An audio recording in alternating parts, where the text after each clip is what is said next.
नमस्कार।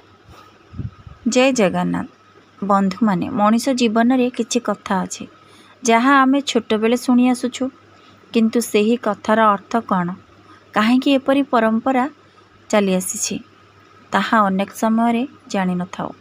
आजिर एई भिडियोटी सेही बोली किछि कथा उपरे।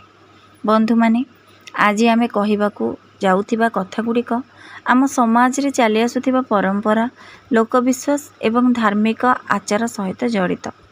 तेणु भिडियोटी को शेष पर्यंत शुणु, कारण शेष में आम एमती एक कथा हेबा जहाँ हुए तो आपण को भाविबा को बाध्य करिवो।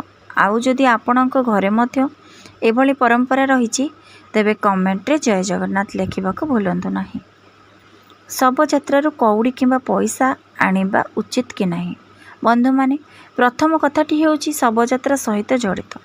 केतेक अंचलर पुराणा परंपरा अछि। परंपरा रे मृत्यु व्यक्ति शेष यात्रा समय रे कौड़ी, मुद्रा किंबा दान सामग्री रखिबार प्रथा थिला। एहाकु नै अनेक लोकविश्वास मध्य रही, किंतु एठारे गोटे कथा स्पष्ट भावे बुझिबा दरकार। शव यात्रा कौनसी पैसा, वस्तु किंबा सामग्री अनुमति बिना नहीं आसीबा उचित नुहे, कारण यह जड़े मृत व्यक्ति शेष यात्रा।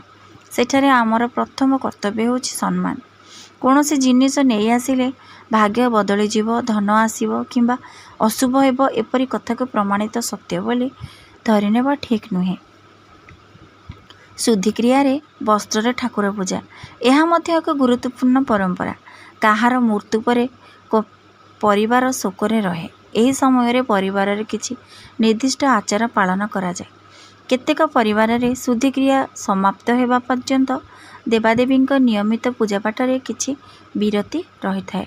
यहाकु नै अनेक लोकंक मनरे भय रहे, एमिति कले भगवान रागिबे कि, ठाकुरंक अमंगल हेबो कि, ठाकुरंकर अमंगल हेबो कि, एपरि प्रश्न मन को आसी पारे। किंतु भक्तिर मूल हेउछि भगवान। भावना मृत्यु समय रे परिवार शोकरे थाए, तेणु निज परिवारर परंपरा अनुसार शुद्धिक्रिया संपूर्ण करबा एवं पुरोहितंक परामर्श नेबा भल। विधवा महिलांक चूड़ी और मंगलसूत्र पिंधिबा उचित कि? एही अंधविश्वास एवं भी लोकमानक मनरे अंकुरित हुए। बंधुमान एही विषयटी बहुत संवेदनशील। पुराणा समय रे केतेक समाज और परिवार स्वामी मृत्यु पर महिलांक चूड़ी किंबा मंगलसूत्र विषय रे किछि निर्दिष्ट प्रथा थिला, किंतु आज आमे गोटे कथा निश्चिंत मन रखिबा दरकार। जड़े महिला को तांकर पोशाक, चूड़ी किंबा अलंकार पई अपमान करिबा ठीक नुहे। कौनसी परंपरा पालन करबाकू हेले मध्य ताहा मानविकता सहित हेबा दरकार। भगवान का भक्ति केवल बाहर अलंकार रे नुहे, भक्ति हृदय रु आसे। श्मशान रु फेरी स्नान करिबा आपण लक्ष्य करिथिबे, अनेक परिवार रे शवदाह किंबा श्मशान रु फेरिबा परे स्नान करा जाए।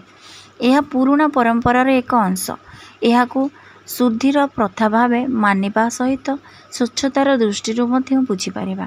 श्मशान रु फेरी हाथ, पाद, शरीर सफा करिबा एक भल स्वच्छतार अभ्यास।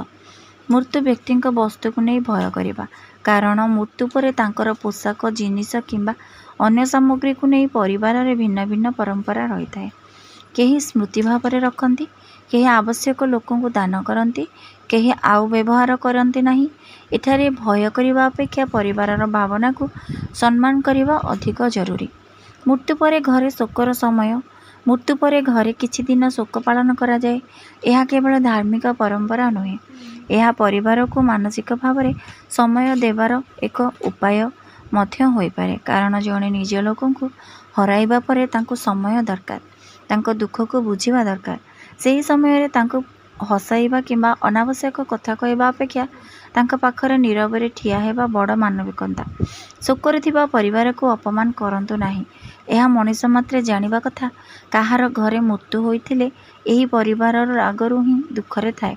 सेही समय रे तांकर छोट भूल को नहीं आलोचना करिबा, दोष देबा किंबा अपमान करिबा ठीक नुहे। धर्म आमको प्रथमे मानविकता शिखाए। अंधविश्वास और परंपरा मध्य तफात बुझंतु। बंधु माने यह बहुत जरूरी कथा। आमे आम परंपरा को सम्मान करिबा, किंतु प्रत्येक लोक कथा को शास्त्र नियम बोली कहिबा उचित नुहे। कौनसी कथा शुणिले ତାହାର ଉତ୍ସ କ'ଣ, ଏହା ପରମ୍ପରା କି ଶାସ୍ତ୍ରୀୟ ନିର୍ଦ୍ଦେଶ, ସେଥିପାଇଁ ଜାଣିବା ଦରକାର। କାରଣ ଭୟ ଦେଖାଇ ଧର୍ମ ଶିଖାଇବା ନୁହେଁ। ଧର୍ମ ହେଉଛି ଜ୍ଞାନ, ଦୟା, ସତ୍ୟ ଓ ମାନବିକତା। ବନ୍ଧୁମାନେ, ମଣିଷ ଜନ୍ମ ନେଇଥାଏ, କିଛି ବର୍ଷ ଏହି ପୃଥିବୀରେ ରହିଥାଏ। ଧନ ସମ୍ପତ୍ତି, ଘର, ଗାଡ଼ି, ଜମି ସବୁକିଛି ଏଠାରେ ରହିଯାଏ। ମଣିଷ ସାଙ୍ଗରେ ଯାଏ ତା'ର କର୍ମ ଓ ତା'ର ଭଲ ନାମ। ତେଣୁ ଜୀବନରେ ଥିବା ସମୟରେ ମଣିଷକୁ ଭଲ ପାଆନ୍ତୁ। ବଞ୍ଚିଥିବା ସମୟରେ ବାପା ମାଆଙ୍କୁ ସମ୍ମାନ କରନ୍ତୁ। ପରିବାରକୁ ସମୟ ଦିଅନ୍ତୁ।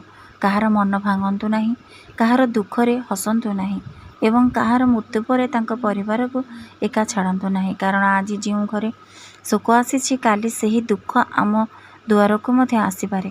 ଜୀବନର ଅତ୍ୟନ୍ତ ସୁନିଶ୍ଚିତ। ତେଣୁ ଯେପର୍ଯ୍ୟନ୍ତ ଶ୍ୱାସ ଅଛି ସେ ପର୍ଯ୍ୟନ୍ତ ଭଲ କାମ କରନ୍ତୁ। ଜଗନ୍ନାଥଙ୍କ ନାମ ନିଅନ୍ତୁ, ମଣିଷକୁ ଭଲ ପାଆନ୍ତୁ ଏବଂ ମନେ ରଖନ୍ତୁ ମୃତ୍ୟୁ ପରେ ଆମ ସାଙ୍ଗରେ କିଛି ଯିବ ନାହିଁ, କିନ୍ତୁ ଆମେ କରିଥିବା ଭଲ କାମର ସ୍ମୃତି ଲୋକଙ୍କ ହୃଦୟରେ ରହିଯିବ। ଯଦି ଆପଣ ମଧ୍ୟ ମହାପ୍ରଭୁ ଜଗନ୍ନାଥଙ୍କୁ ହୃଦୟରୁ ଭଲ ପାଆନ୍ତି, ତେବେ କମେଣ୍ଟରେ ଥରେ ଜୟ ଜଗନ୍ନାଥ ନିଶ୍ଚିନ୍ତ ଲେଖିବେ। ଭିଡ଼ିଓଟି ଭଲ ଲାଗିଥିଲେ ନିଜ ପରିବାର ଓ ପରିଚିତମାନଙ୍କ ସହିତ ସେୟାର କରନ୍ତୁ। ମହାପ୍ରଭୁ ଜଗନ୍ନାଥ ସମସ୍ତଙ୍କ ଘରେ ସୁଖ, ଶାନ୍ତି ଓ ମଙ୍ଗଳ ଭରି ଦିଅନ୍ତୁ। ଜୟ ଜଗନ୍ନାଥ।